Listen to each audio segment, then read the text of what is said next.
Саламатсыңарбы? Менин атым Айпери. Мен силерге бул видео аркылуу сызыктуу функция жөнүндө түшүндүрүүгө аракет кылам. Y барабар a x плюс b түрүндө берилген функция сызыктуу функция деп аталат. Мында a жана b кандайдыр бир чыныгы сандар болуп эсептелинет. Сызыктуу функциянын графиги дайыма түз сызык болот. Ушул функцияны колдонуп, мисал чыгарып көрөлү. Мисалы y барабар минус 2ден x плюс 4. Эми чыгаруу. Графиктин сызыктуу функциясы болуп түз функция эсептелинет. Ал эми түз функциясын түзүү үчүн эки чекитти билүү жетишет. Таблицаны толтурабыз. X'ке маани беребиз, мисалы 0 жана 4. Ал эми Y-ди чыгарабыз. Y барабар минус 2ден 0 плюс 4 барабар 4. 4-тү бул жерге жазып алабыз. Y барабар минус 2ден 4 плюс 4 барабар 2. Демек, бул функцияны координаты тегиздигинде көрсөтөбүз.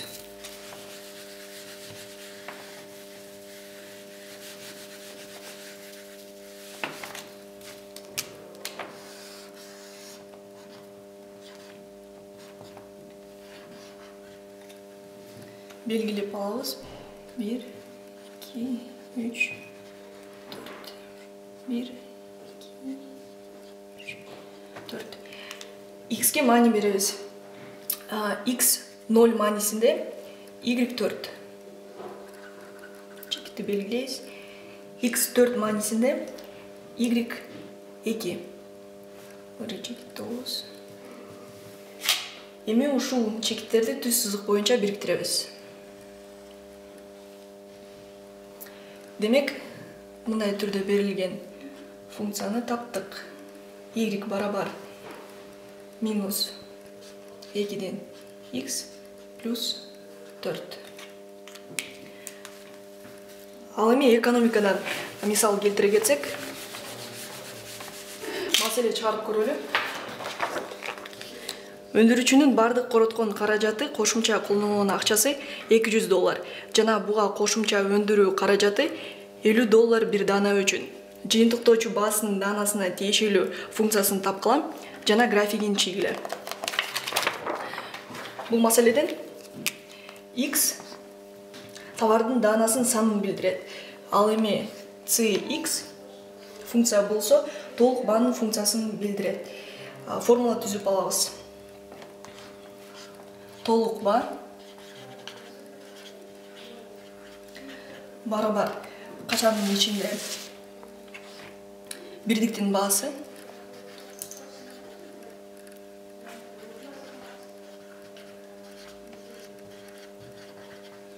көбөйтүлгөн бирдиктин саны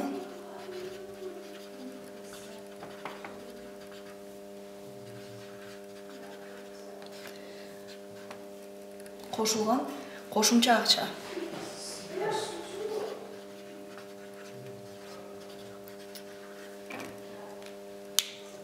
Маселеден алсак, бирдиктин баасы 50. Бирдиктин саны x. Кошумча акча 200. Ошондуктан мындай функция түзүп алабыз. C x барабар 50 көбөйтүлгөн x плюс 200.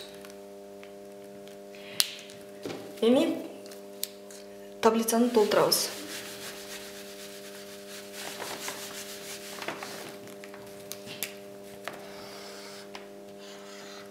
X'ке маани беребиз, мисалы 0, 1, 2, 3, 4 жана 5.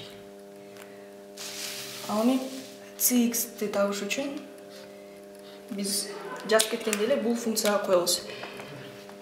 Cx барабар 50 көбөйтүлгөн x плюс 200. Эми чыгарып көрөлү. С 0 маанисинде барабар 50 көбөйтүлгөн 0 плюс 200 барабар 200. С 1 маанисинде барабар 50 көбөйтүлгөн 1 плюс 200 барабар 250. С 2 маанисинде 50 көбөйтүлгөн 2 кошулган 200 барабар 300. С 3 маанисинде барабар 50 көбөйтүлгөн 3 плюс 200 барабар 350. С 4 маанисинде 50 көбөйтүлгөн 4 плюс 200 барабар 400. С 5 маанисинде барабар 50 көбөйтүлгөн 5 плюс 200 барабар 450. Демек ушул сандарды таблицага жазып алабыз. 200, 250, 300, 350, 400 жана 450. Эми бул функцияны координат тегизилигинде көрсөтөбүз.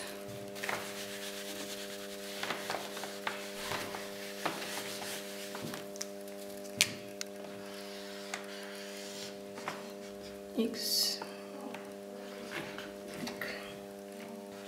белгилеп алабыз.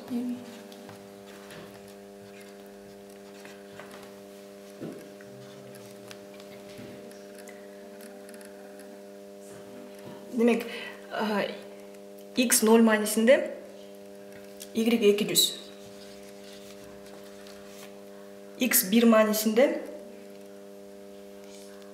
y 250.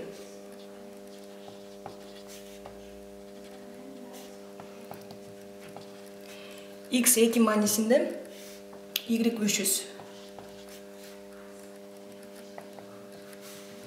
X 3 маанисинде y 350.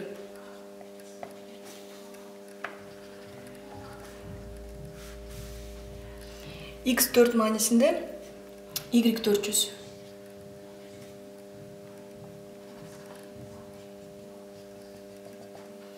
X 5 маанисинде y 450.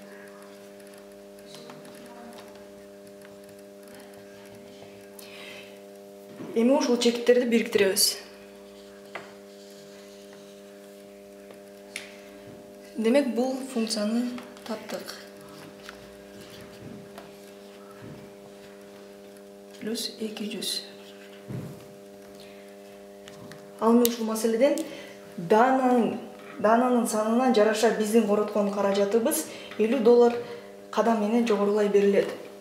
Ал эми функциянын күчтүүлүгү эмнеде деген суроо жаралса, биздин боло турган же кете турган акчаны алдын ала эсептеп койсок болот.